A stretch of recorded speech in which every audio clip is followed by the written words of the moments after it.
Coming up on 2020 on ID, a Las Vegas mother of four out for a drive at night. A car came up really fast behind us. He swerves around us and I honked the horn.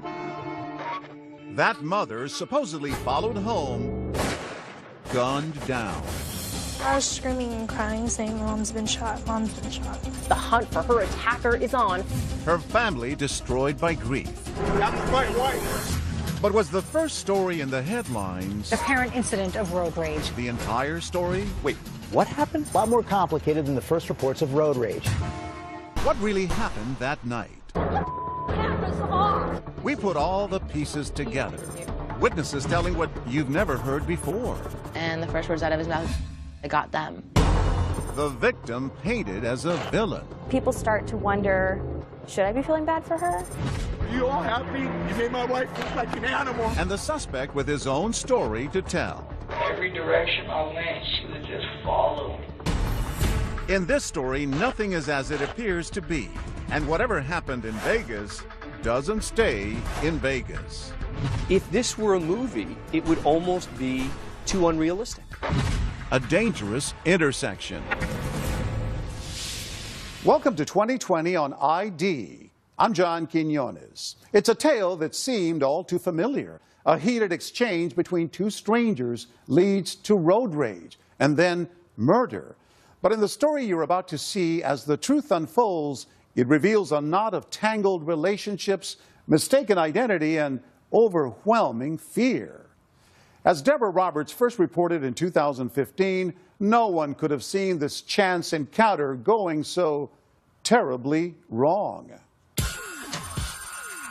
It's a cool Thursday night in America's favorite adult playground, Las Vegas, and the Strip is already jumping. But across town, near another playground in a part of Vegas where people actually live, a local mom's about to set a mystery in gear. She pulls in and she smiles and she's like, "I don't need you crashing the car."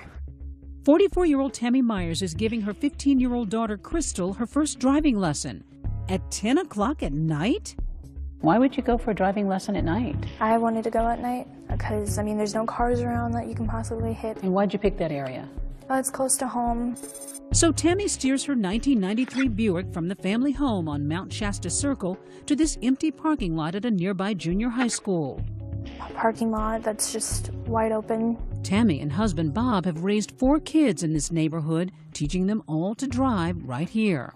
So you didn't think anything about the fact that they were going driving late at night? We live in Las Vegas. We're a 24-hour town. That night, Bob is 300 miles away on business in Kernville, California, a traveling vendor selling hats and T-shirts at local fairs and sporting events. Son Robert Jr. is with him, the others back in Vegas, the eldest, Brandon, at home. And everything was good. Everybody was happy. Here's how Crystal says it all played out. Back in that parking lot, she takes the wheel, delicately maneuvering the car, delighting in every turn. I was just like, okay, I'm getting the hang of this. Then the lesson moves from the parking lot to the neighborhood's main streets. We finally stopped and she pulled over and we switched seats. Tammy now takes the wheel.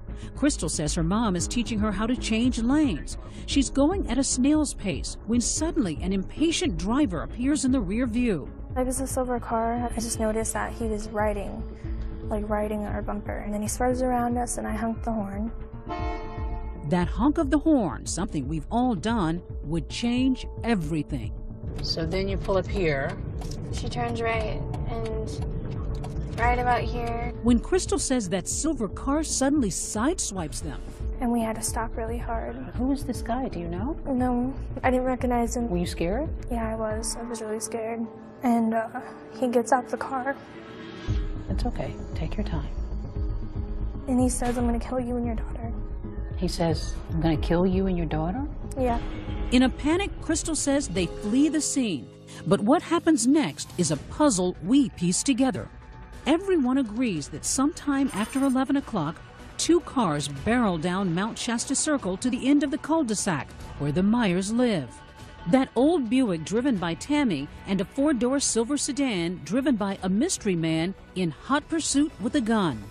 You heard the shots? Yeah, I was looking and heard the shots. Did you know she had been hit? Yeah, I was screaming. He said, "Mom's been shot, Mom's been shot." Brandon, her eldest son, remembers running to his mother's side as that silver sedan flees the scene. I was just screaming at her, "Mom, please stay here, stay here." Brandon was telling her to stay awake, but she was closing her eyes. She's hit in the head. A frantic Brandon dials 911, and at 11:34, Tammy's rushed to a nearby hospital. At the scene of the shooting, leads and evidence are scarce. Did you have any idea who had shot your mom? No, I was completely in the blank. All I saw was the gunfire. Back in California, Bob Myers gets fragments of the story over the phone from a distraught Crystal. And she said, "Dad, I saw it. There was blood everywhere, all over Mom's head and face." He drops everything and begins driving home. And what's happening in your chest at this moment? I'm like, what's going on here? How fast are you driving? 100 miles an hour. Every thought saturated with concern for his wife of 25 years, the family matriarch who'd earned the name Mama Bear. What kind of a force was she in the family? She was the backbone of the family. She was everything in the family, the business, the kids, me. You know, she was the godmother of all, you know, in our home. She was the prankster, the jokester, a loving wife and a good mom. Didn't have a mean bone in her body. It's not until the early morning hours of February 13th when Bob, still on the road, gets a call from police. He says, "Mr. Myers, it started off as a road rage. They followed your wife home and shot your wife." Frantic, he wants to know more and begins calling TV stations, asking for updates and granting interviews. I'm speechless. I've been with this woman 25 years. He is now the vocal spokesperson for the Myers family. Local reporter Jackie Heinrich found it peculiar. He called our station when he was driving back from California and says, "Hey, I'm angry about this. How could someone do this?" I didn't want to freeze out the media, and here's why I didn't. You can't find killers without the media's help. By daybreak, Bob finally arrives at the hospital and sees his wife's lifeless body. I get to the room and I see my wife. And the sight. All right, I said, "I'm here, baby." And I said, "Oh, this is gonna be okay, you know." But his optimism is quickly dashed. The main doctor says, "Sir, I hate to be the one to give you this bad news, but your wife's not gonna make it." And I told my wife, "No matter what it takes, I'll find out who did this to you." Later that morning, I'm right here. You know what you did last night? You come here. an angry Bob Myers stands before the cameras saying there were as many as 3 killers in that silver car. 3 guys wanted to plow into a mother of 4 and come back and shoot her, follow her home, and kill her. By the end of the day's news cycle, here's the official narrative. Police say 3 suspects in a small silver car nearly collided with her green Buick. It followed them home, someone inside opening fire. As the Buick becomes a makeshift memorial, Tammy Myers appears to be yet another victim in an endless string of road rage incidents. Los Angeles, Tampa, Randleman, North Carolina. And this scene in Austin, Texas. 2 men in the middle of traffic going at it with a baseball bat and a wooden pole. But this one is unlike any other. A mom cut down in her own driveway. Road rage mystery in Las Vegas. The mother shot after teaching her daughter how to drive. But despite all the attention, no arrests. The next day, February 14th, a heartbreaking Valentine's Day. Vegas police released this security video of the silver sedan cruising the neighborhood around the time of the shooting, and with it, this composite sketch. Police say this is the face of one of the suspects. Police say it's Crystal's description of one of the strangers in the car that sideswiped her and her mom, threatening to kill them.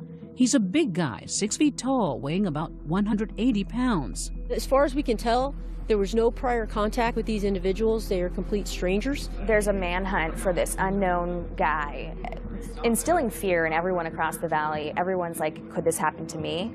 Neighbors are too afraid to show their faces with that suspect still out there. That night, an agonizing moment for Bob Myers. At 7:05, he disconnects his beloved wife from an artificial respirator. I'll always have a wife. She'll never leave my heart. But she's gone. I didn't want my baby to suffer, but I didn't want her to go either. You know, to have to say it's okay to turn off the switch to let your wife go. So you had to do it. Had to. But before Tammy Myers can have a funeral, she's about to be buried. It's like they were murdering her all over again, repeatedly, daily. Tammy Myers went looking for the driver. Are you happy? As the story takes the first of what will be many sharp turns, was the innocent victim really all that innocent? Maybe this isn't what I thought it was in the beginning. And a young woman with inside knowledge about that night. But to break the case, she must find the courage to turn in a friend. You called the police. What did you say? Everything. Stay with us.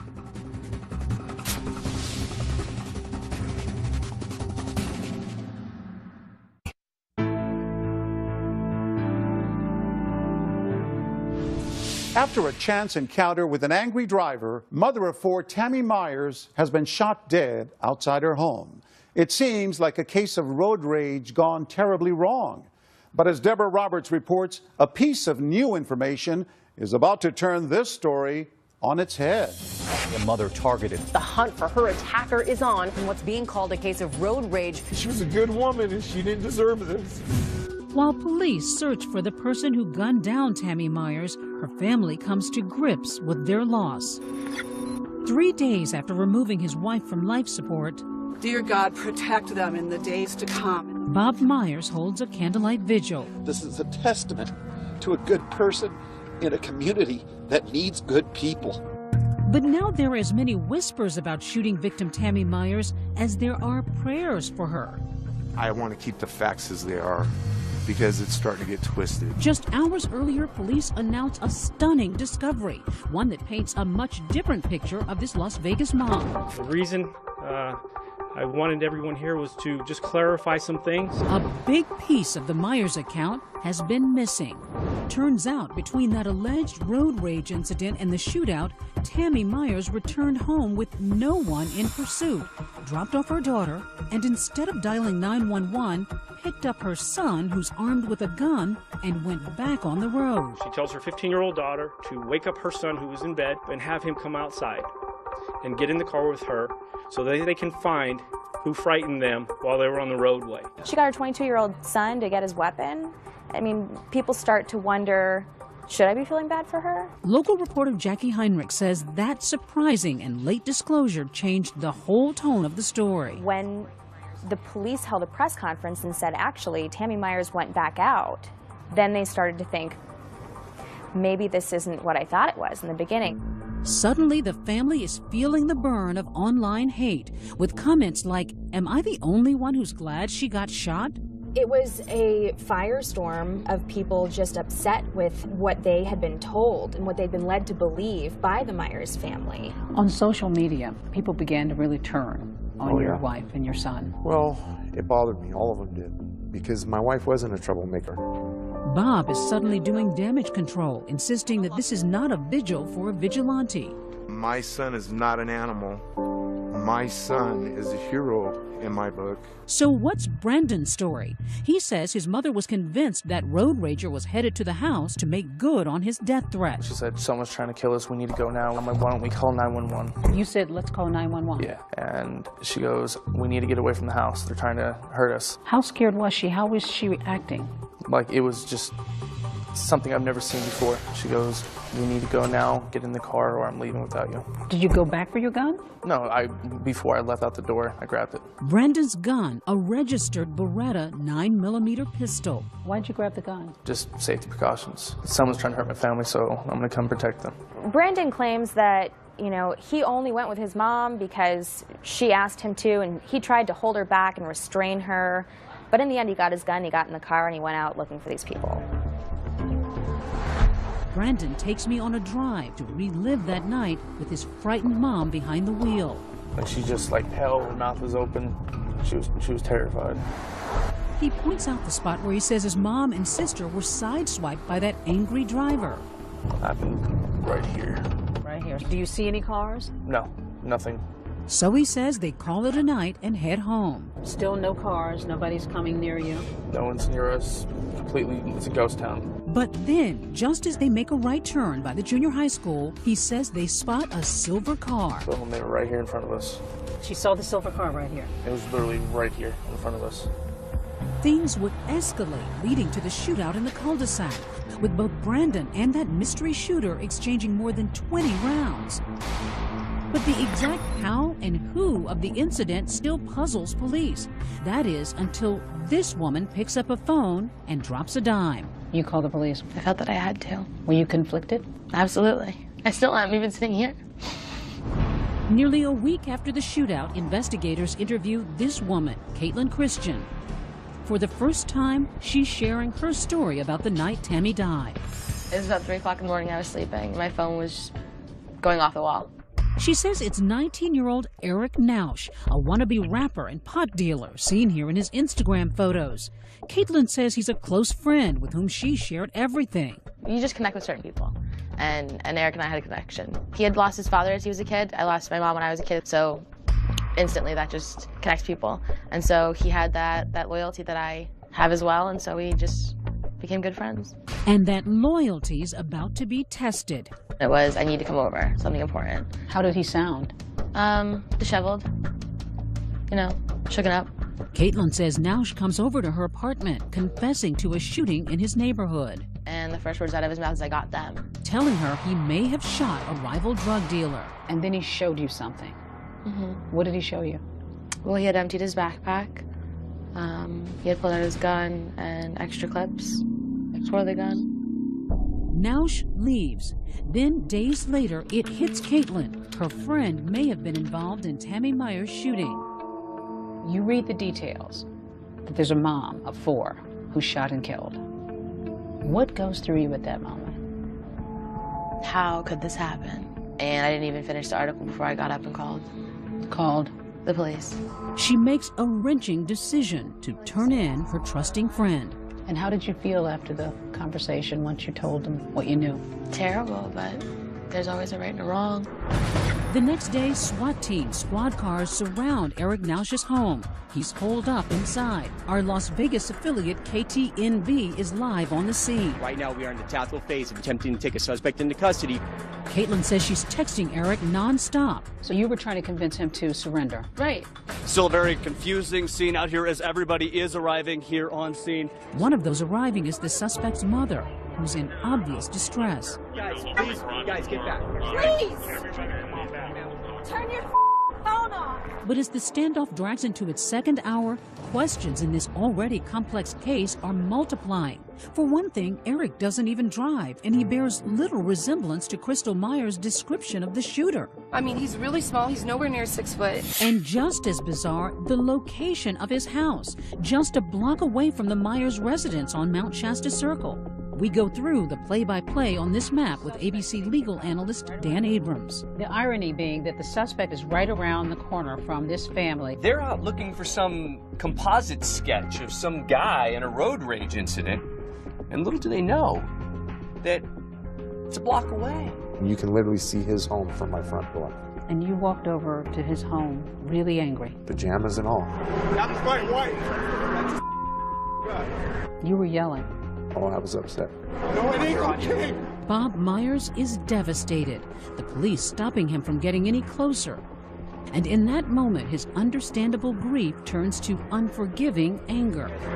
You all happy? You made my wife look like an animal and my son. There's the animal a block away. Are you happy? My wife was a victim. She lost her life. And it's like they were murdering her all over again. Repeatedly, daily. Finally, a shirtless Nausch surrenders. Suspect has been taken into custody. Suspect is en route to headquarters to be interviewed. Yes, police have questions, but nobody's prepared for the shocking answers. This story's not right. My name's getting thrown in. Nausch is about to spin a whole new version of the story. When we come back, Eric Nausch says road rage had nothing to do with it. I just had threats on my phone. And claims Tammy Myers was stalking him. Every direction I went, she would just follow. Everywhere I went, that car was there. Stay with us.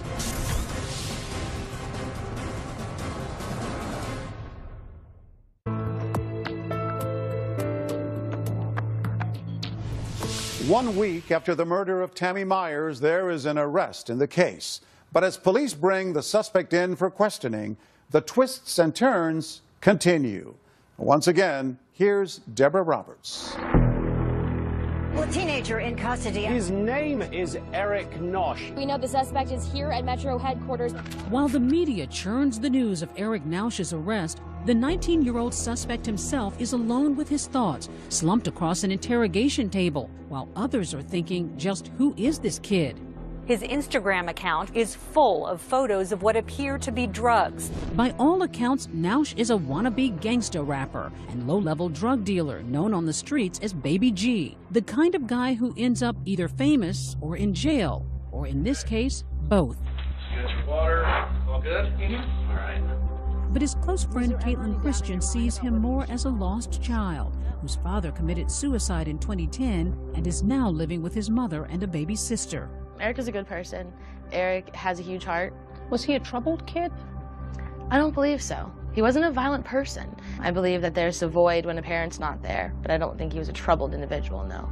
Nausch may be in need of a father figure, and Detective Clifford Mogg is happy to oblige, kicking off the interview with a laid-back Miranda warning. I just need to advise you of your rights, and then I want to talk about you. All right, you have the right to remain silent.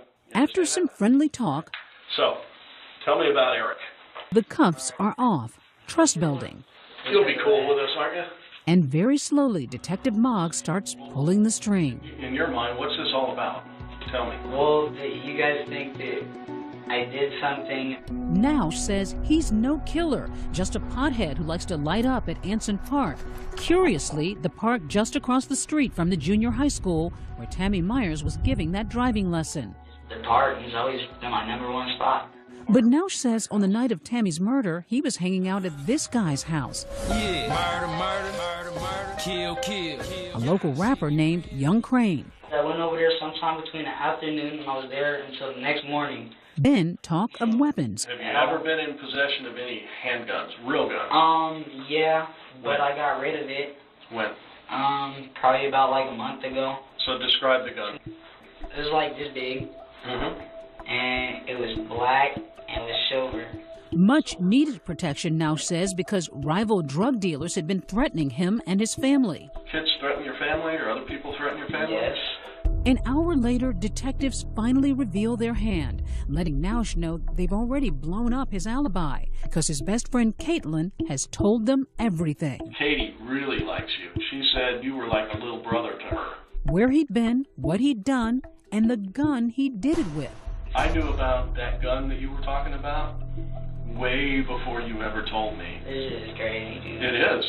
Everybody's trying to see you do the right thing, but everybody realizes that you made a bad mistake that night, okay? And the fact that you sought out Katie to talk to that night, that lets me know that this was really bothering you. Cornered, Nausch can no longer carry the weight on his slender shoulders. Come here, Eric. Look, son, tell me what happened, okay? You gotta get this off your mind. I didn't mean to hit no mom with those bros. So tell me what happened. Tell me from the beginning, Eric. Now get ready for Nausch's story, which begins just after 10 o'clock. That night, he's in the park, armed and paranoid over the threats he'd been receiving, when he notices Tammy's Buick circling slowly in the school parking lot. Every direction I went, she was just following. Everywhere I went, that car was there. He says he was sure it was someone stalking him, so he hides and calls a friend to pick him up so he can get away. It was a smooth 30-45 minutes before I even got in the car, until I knew this car was out of sight. The friend arrives in a silver Audi sedan. Nausch thinks he's escaped his enemies, but almost instantly crosses paths with that Buick once again. They just came out of nowhere. They were following us, and they didn't even turn.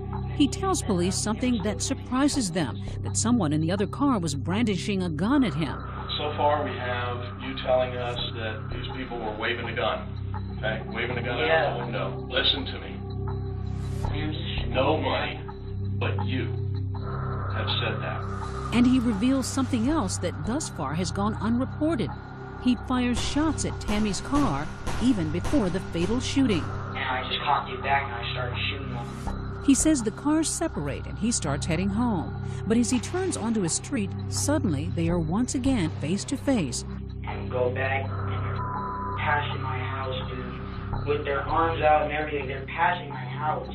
And Nausch, now panicking, follows that car into the cul-de-sac. I really thought these were the guys they've been threatening me this whole time. When you pulled into the cul-de-sac, what did you see? First thing I seen them running up to the door. That's all I kept thinking is they going to grab more straps. And I didn't let every bullet I had in there. I got scared. Do you think he had any idea that it was Tammy Myers in that car? No. I full-heartedly, in my soul, believe he had no idea. You know, you can tell when someone's hiding facts or holding back. And he wasn't. He didn't even know if anyone had been struck at this point, let alone who was in the vehicle. He had no idea.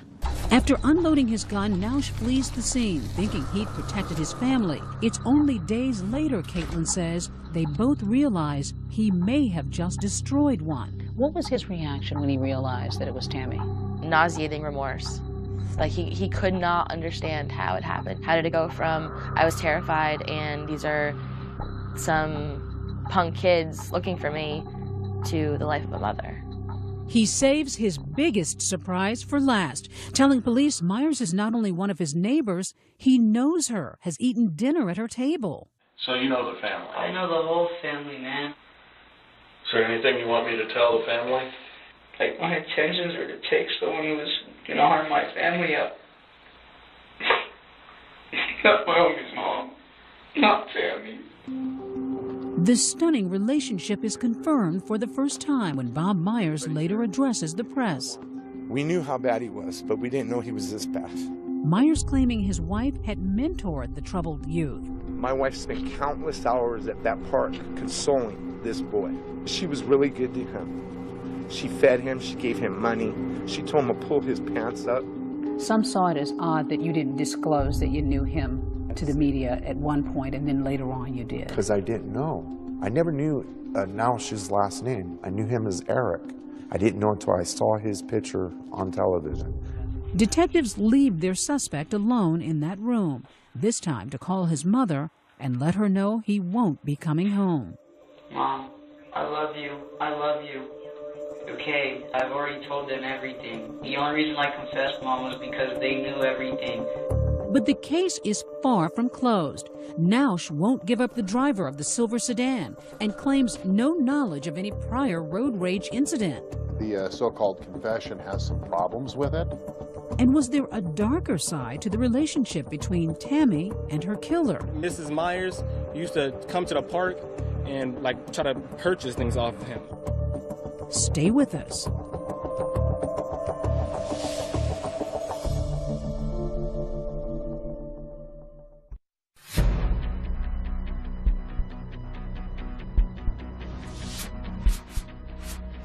"10 days after the shooting of Tammy Myers, a wide-eyed Eric Nausch is ushered into a courtroom for the first time, an image that brings his friend-turned-informant Caitlin Christian to tears. What do you see when you see this shot in court? Just terrified. I mean, he looks the picture of a confused kid right here, don't you think? Yeah.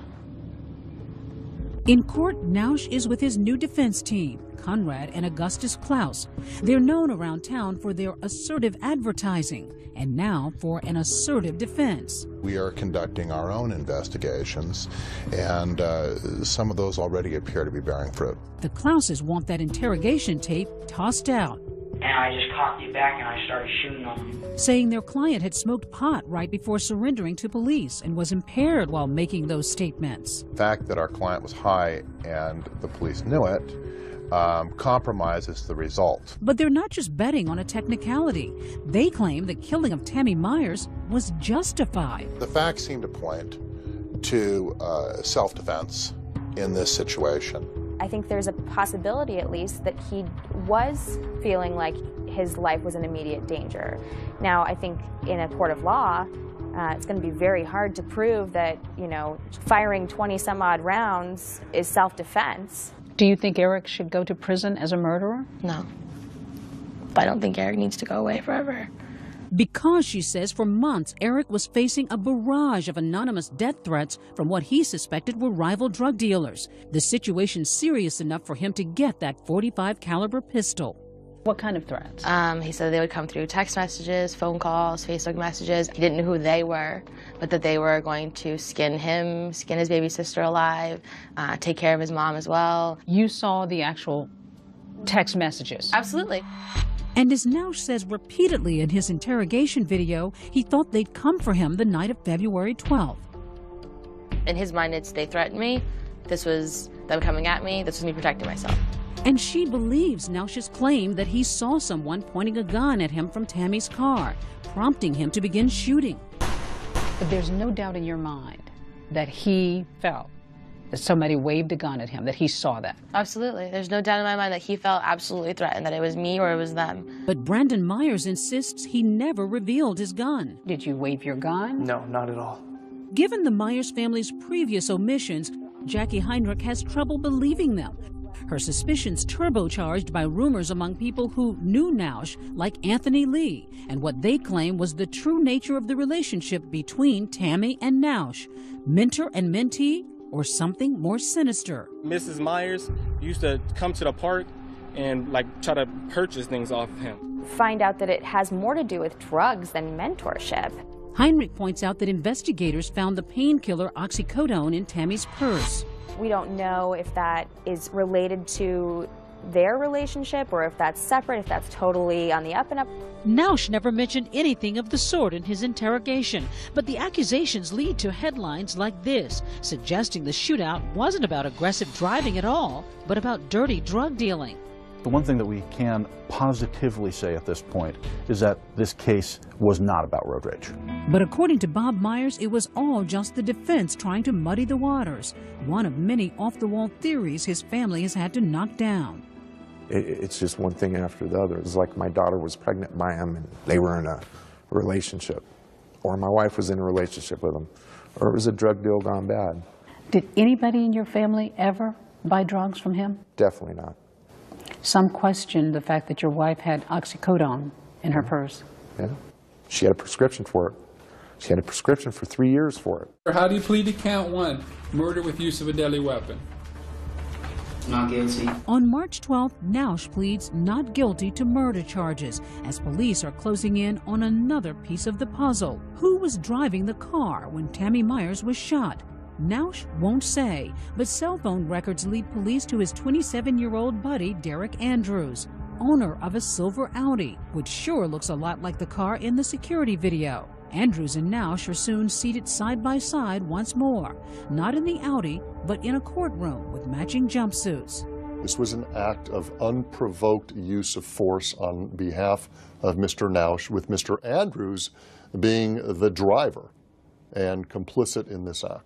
Andrews denies any involvement, pleading not guilty. Could he be that mysterious man seen here in the sketch, the first alleged road rage incident that started it all? Up next, we put the pieces together. Shows, Brandon, what was that? And that's when Brandon got out of the car, Mrs. Myers got out of the car. But the truth is stranger than fiction. It turns out everybody's wrong.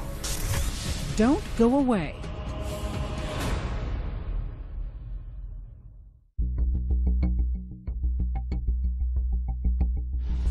With arrests made, suspects in custody, and charges brought, finally, the prosecution's story, the version jurors will hear at trial. DA Stephen Wolfson thinks he can finally explain what happened the night Tammy Myers was killed. There's no evidence to support that Mrs. Myers was doing anything other than being out with her daughter, giving her daughter some sort of driving lessons. Wolfson believes Crystal Myers.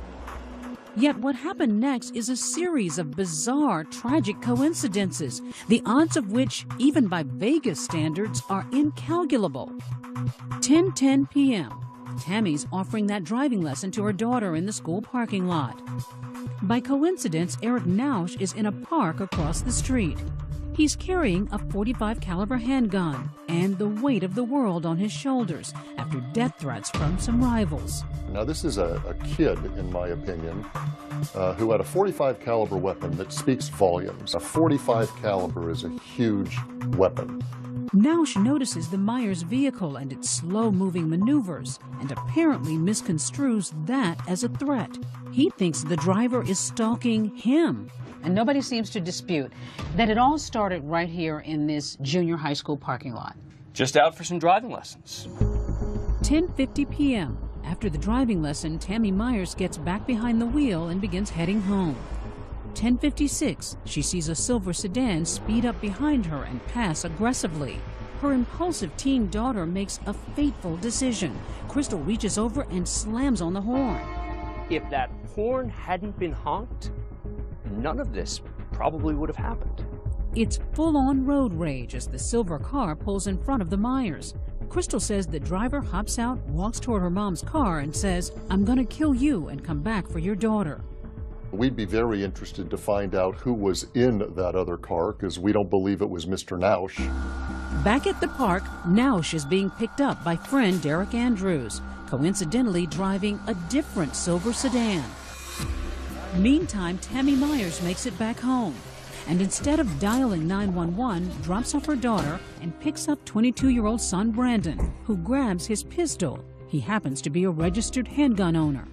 It was a mistake on her part, in my opinion, but it is what it is. The search begins as mom and son take off looking for the road rager. Moments later, they locate him, or so they think. We pulled up, put him there right here in front of us. She saw the silver car right here. It was literally right here in front of us. What does she say when you see the car? Brandon, that's them. Those are the ones that threatened to kill me and your sister. A chance encounter and what would be a fatal case of mistaken identity, as Tammy has the right color but the wrong car, one occupied by Nausch and Andrews. It's right here that she thinks she's found the car. And it's at that same moment that Nausch thinks he's being followed by this green car. So now you have both of them mistakenly paranoid about the other. When Nausch spots the stalking green Buick, the same exact one he spotted in the parking lot, he surmises that he's the one about to be attacked. Moments later, shots fired. The first, but not the last time bullets will fly that night. At that point, the evidence says that Mr. Nausch raised his weapon in a threatening manner. This is a loud .45 caliber gun, makes a lot of noise, very intimidating. She goes, "Brandon, what was that?" I said, "Mom, we're getting shot at." At that point, she's shaking. He says he fired some shots there, but he didn't hit anybody. This should have been the end of it, which is Nausch has now gotten to threaten the drug dealers who he thinks are behind him. He's fired his weapon. They've learned their lesson. Both cars speed off. Myers and Nausch each heading home, taking parallel streets. But remember, they live only a block apart, and in the final, cruelest twist of fate, find themselves headed for disaster as they turn toward their houses, winding up on the same street. The Myers pull into the cul-de-sac. Derek Andrews follows them in. And that's when Brandon got out of the car, Mrs. Myers got out of the car. There's no evidence to suggest that Brandon or Mrs. Myers did anything to legally provoke and give Mr. Nausch the legal right to use deadly force. The minute he follows them into that cul-de-sac, he's now become a threat. What did you think was about to happen at that point? Did you think there was going to be a shootout? No, until they started shooting. And everything was like slow motion, like very slow pace. It was weird. Nausch empties his .45 and reloads. The evidence will show Mr. Nausch, in an unprovoked way, for stupid reasons, chose to drive down in a neighborhood that he was familiar with. And he saw two people and opened fire. When the shooting stops, the sedan backs away, and Brandon Myers sees his mother on the ground. She was laying and bleeding. So just seconds more and you would have both made it into the house. Yeah. A year later, that house soon to be only a memory. The Myers family packing up, moving out of the neighborhood and away from the specter of Tammy. I catch myself all the time calling her. I'll sit in my chair out in the living room and I'll go, "Hey, babe." Nothing comes back.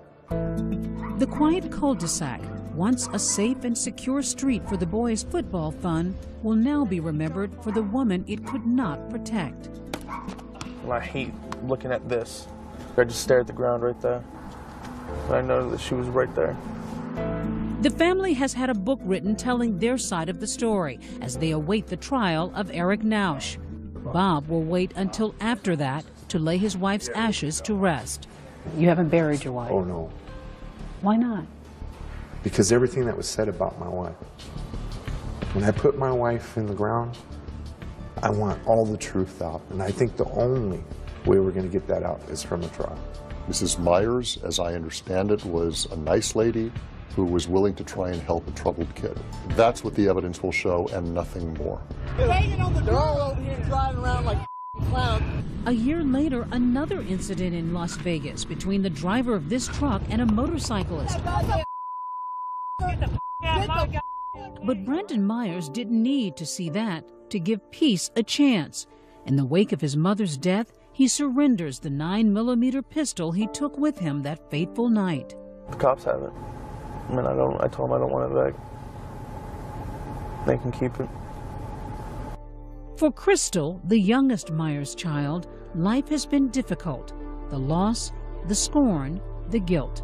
You saw everything. Yeah. I asked myself, what if we didn't go? Or what if I didn't want to go? Or what if I never honked the horn? It probably would have been different. Crystal is coping the best way she knows how, through music. You say that you've actually written a song. Yeah, I did. Do you mind singing a little bit? Sure. My angel fly and let the song go. I know she'll be alright. All these people judging us everywhere we go. The pain will never leave. It will always remain the same.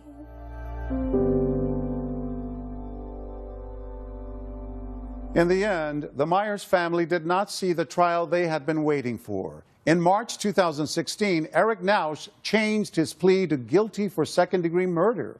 He faces a possible maximum sentence of life in prison. Derek Andrews also changed his plea to guilty of voluntary manslaughter and accessory to murder. He faces a maximum of 15 years in prison.